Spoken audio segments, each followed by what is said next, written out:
요한복음 19장 17절에서 41절까지 말씀으로 십자가 위에서 완성된 예언이라는 제목으로 내용을 살펴보겠습니다.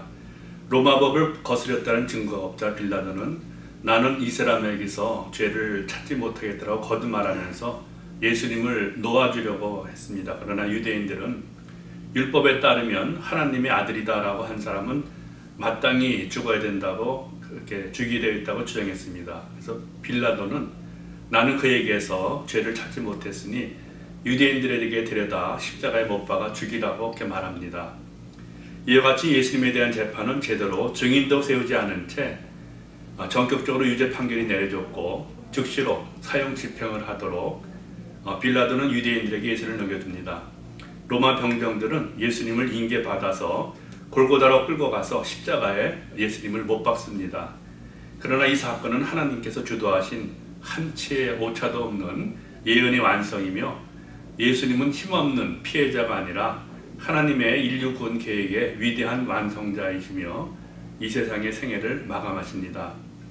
오늘은 네 가지로 소제목을 나눠서 내용을 살펴보겠는데 17절에서 24절까지 십자가에 못 박히시다. 그 다음에 25절에서 30절 십자가 위의 마지막 말씀 31절에서 37절 숨을 거두신 것을 목격한 증인들 그 다음에 38에서 42절 무덤에 묻히시다. 이렇게 네 가지로 보겠는데 오늘은 특별히 예수님의 십자가의 죽음에 대해서 많이 구약에 또 신약에 나와 있는 예언이 완성된 것들을 우리가 살펴볼 수가 있습니다.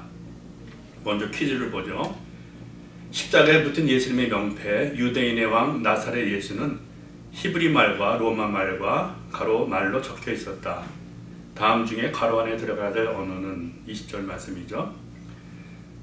아람어, 그리스어, 영어, 이집터, 그리스 말로 적혀 있다 되어 있었죠. 그래서 그 유대인의 왕 나사렛 예수는 히브리 말과 로마 말과 그리스 말로 적혀 있었습니다.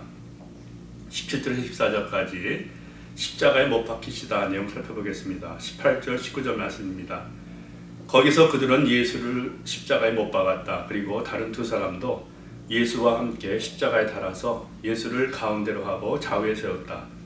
빌라도는 또한 명패도 써서 십자가에 붙였다. 그 명패에는 유대인의 왕 나사렛 사람 예수라고 썼다. 지금 와서 십자가가 우리에게는 특별한 하나님의 은혜와 부활의 능력과 아름다운 희생의 상징을 하고 있지만은 십자가형은 로마의 사형 방법 중으로서 사형의 방법으로서 중재인들에 대한 가장 치욕적이고 잔인한 처형법이었습니다. 하지만 로마 시민은 특별한 경우를 제하고는 십자가 처형에서 면제 대상이었습니다.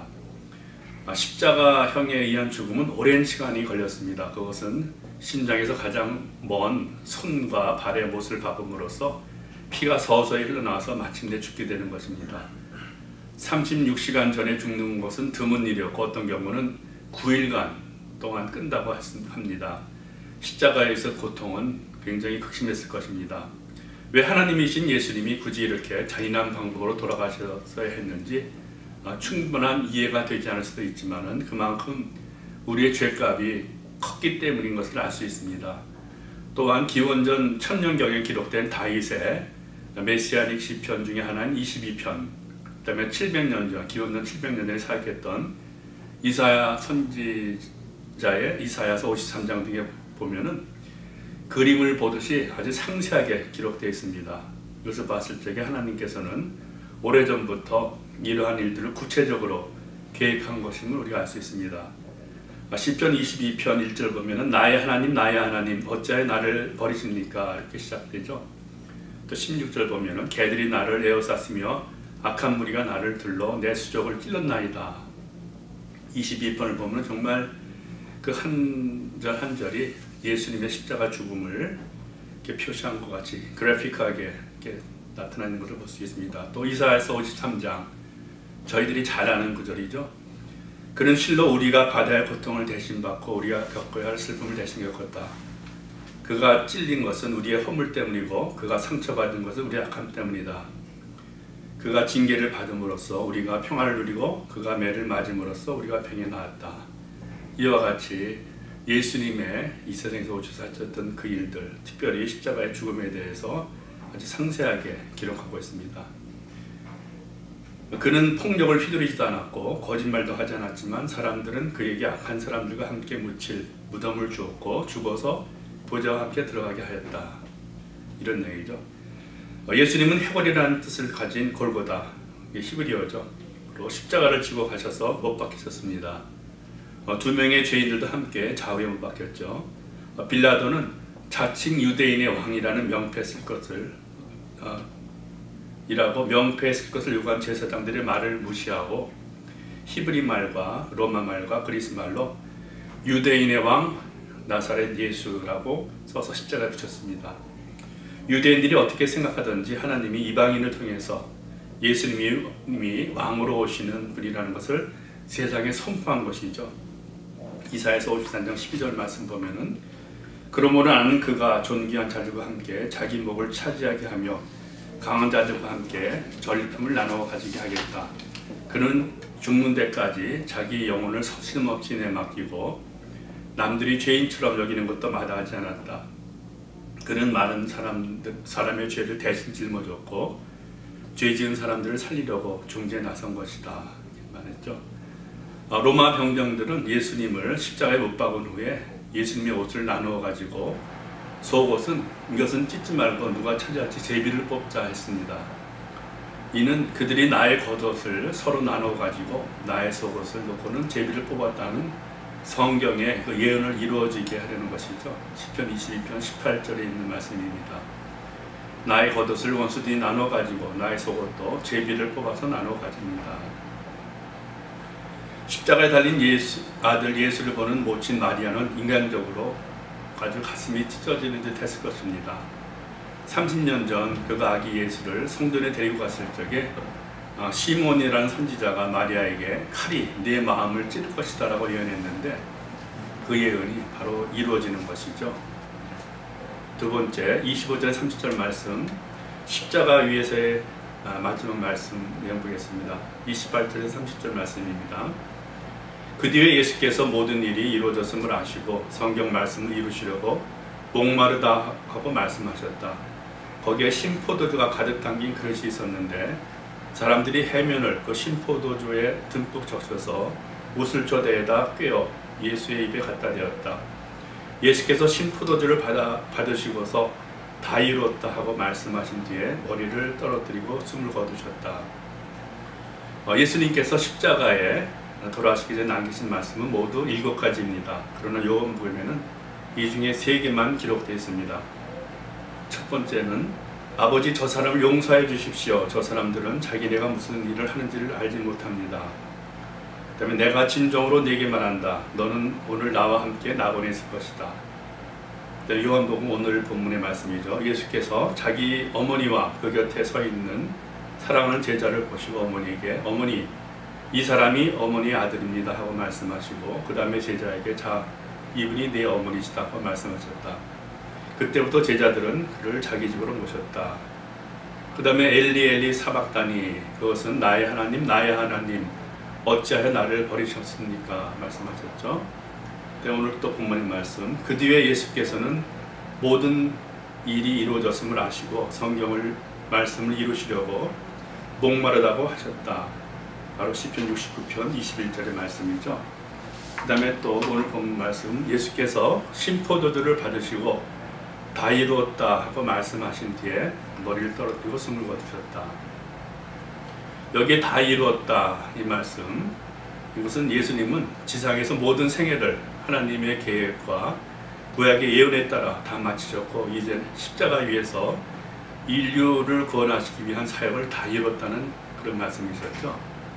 다 이뤘다는 이 말은 헬라어로 테텔레스타이 이 말인데 당시에 이 말은 4가지 의미로 사용됐습니다. 예수님께서 말씀하신 뜻을 이렇게 생각해보면 다음과 같습니다.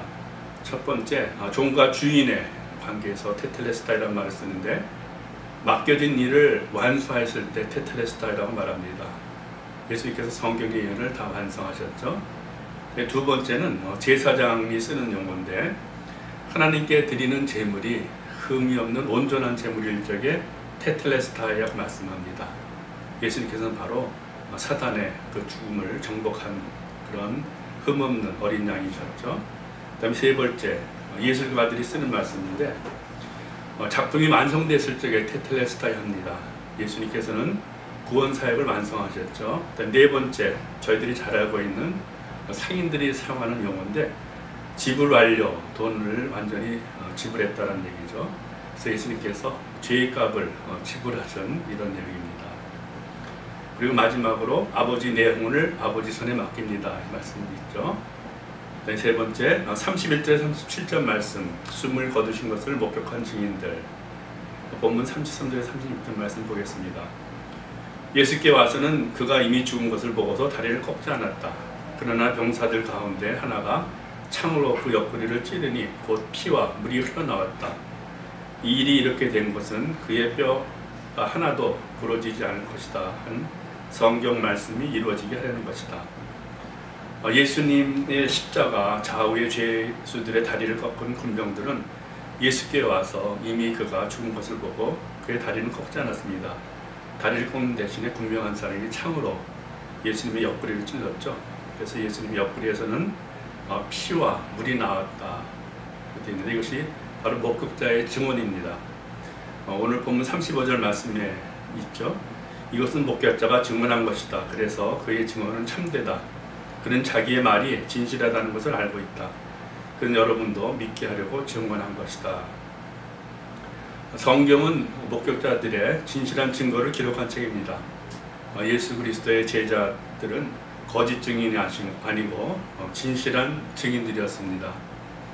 예수님은 십자가 위에서 물과 피를 흘리셨고 못 박힌 그의 손과 발에는 많은 피가 흘렀을 것이고 30절의 증거대로 그의 숨은 끊어지셨고 옆구리에 창으로 찌르심까지 받으셔서 물과 피를 다 흘리셨으니 인간적으로는 회생할 가능성이 전혀 없으신, 확실히 죽으신 것이었죠. 위의 사실들은 구약 성경에 예언된 두 구절의 성취입니다. 하나는 출애굽기 12장 46절 말씀인데, 거기에 보면 6월절의 어린 양에 대해서 뼈를 꺾지 말라고 되어 있습니다. 그 말씀이 그대로 이루어졌죠. 또 하나는 스가랴서 12장 10절 말씀인데, 거기에 보면 그들이 그 찌른 바 그를 바라보고 그를 위하여 애통하리라고 예언되어 있습니다. 메시아는 창에 찔림을 받을 것이라고 예언되어 있었고 그 예언도 그대로 성취되었습니다. 그 다음에 38절 42절까지 말씀, 무덤에 묻히시다 내용을 보겠습니다. 41절 42절 말씀, 예수가 십자가에 달리신 곳에 동산이 있었는데 그 동산에는 아직 사람을 장사한 일이 없는 새 무덤이 하나 있었다. 그날은 유대 사람이 안식일을 준비하는 날이고 또 무덤이 가까이 있었기 때문에 그들은 예수를 거기에 모셨다. 예수 그리스도의 장례식은 평소에 드러나지 않았던 두 사람에 의해서 이루어집니다. 하나는 아리마대 사람 요셉이고 다른 하나는 니고데모입니다. 아리마대 사람 요셉은 예수님을 믿고 따르는 제자이지만 유대인들을 두려워해서 그 사실을 숨기며 은밀히 처신한 사람입니다. 그는 부자요 존귀한 공의원이었고 선하고 의로운 자였으며 예수님을 정죄한 유대인들의 결의와 행사에 찬성하지 않은 사람이고 하나님의 나라를 기다리고 있었던 사람입니다. 또 아리마대 사람 요셉은 빌라도에게 당돌이 들어가 예수님의 시체를 달라고 요청하여서 그 시신을 받았고 세마포를 사서 그것으로 싸서 자기의 새 무덤에 장사했습니다. 니고데모는 그 요한복음 3장에 있는 것처럼 수년 전에 예수님을 찾아와 거듭남에 대한 말씀을 들었던 사람이죠. 모략과 침향 섞은 것을 100리트라이 34kg쯤 가지고 와서 또 요셉과 니고데모는 유대인의 장례법대로 예수님의 시신을 그 향품과 세마포에 싸서 골고다 부근 동산에 있는 요셉의 새 무덤에 모셨습니다. 이 본문에 보면은 유대인의 장례법이라고 나왔죠. 유대인의 장례법과 애굽의 장례법은 좀 차이가 있습니다. 애굽은 그 뇌와 내장을 제거시켜서 미라를 만듭니다. 그렇지만 유대인들은 시체에 향로를 뿌리고 세마포로 감아서 부패를 방지했습니다. 그래서 보면 그 모략이라는 것이 나오는데 이것은 식물에서 나온 그런 것인데 그 어원은 아랍어로 물, MUR, 몹시 쓰다라는 뜻입니다. 감람과의 관목으로서 단단한 가지와 가시가 있는데 열매는 타원형 자두처럼 생겼고 사막지대 특별히 동북 아프리카 중동에서 자랍니다. 그 줄기에서 나오는 송지는 조제약품, 향유나 방부제로 사용되었고 향기름 재료로도 사용됐습니다. 고대 귀부인들은 향락을 만들어서 목에 추처럼 달고 다녔고 페르시아 왕들은 왕관 속에 넣어서 강장제로 사용했습니다. 고대에는 몰약에 홍갈색 송진을 이용해서 미라를 보존하기도 했습니다. 학습 문제 보기로 하죠. 예수님이 모든 일을 이루셨음을 아시고 숨을 거두시기 전에 말씀하신 두 마디는 무엇인가? 28절, 30절 말씀이죠. 목마르다, 다 이루었다. 이 두 말씀하셨죠. 네, 우리는 어떻게 할 것인가 보겠습니다. 치욕과 뼈가 부서지는 고통을 참아내시기까지 우리를 사랑하신 예수님, 우리를 대신해서 하나님의 아들이 그러한 형벌을 받아 했을 만큼 우리의 죄값이 크기 때문이었을 것이죠. 나의 지금 상이 어떠하든 간에 우리는 감사밖에 없습니다. 아무리 자격이 없어 보이는 사람도 예수님의 피값으로 용서받지 못할 사람이 없다는 것을 인정해야 합니다. 매일매일 가장 귀한 시간을 들여서 죽기까지 나를 사랑하신 그분의 은혜의 보좌 앞에 나가야 합니다. 우리의 죄의 짐을 내려놓고 죄와 사망에서 구원받은 강력을 되살리기를 게을리하지 말아야겠습니다. 은혜로운 성경 공부하시기 바랍니다.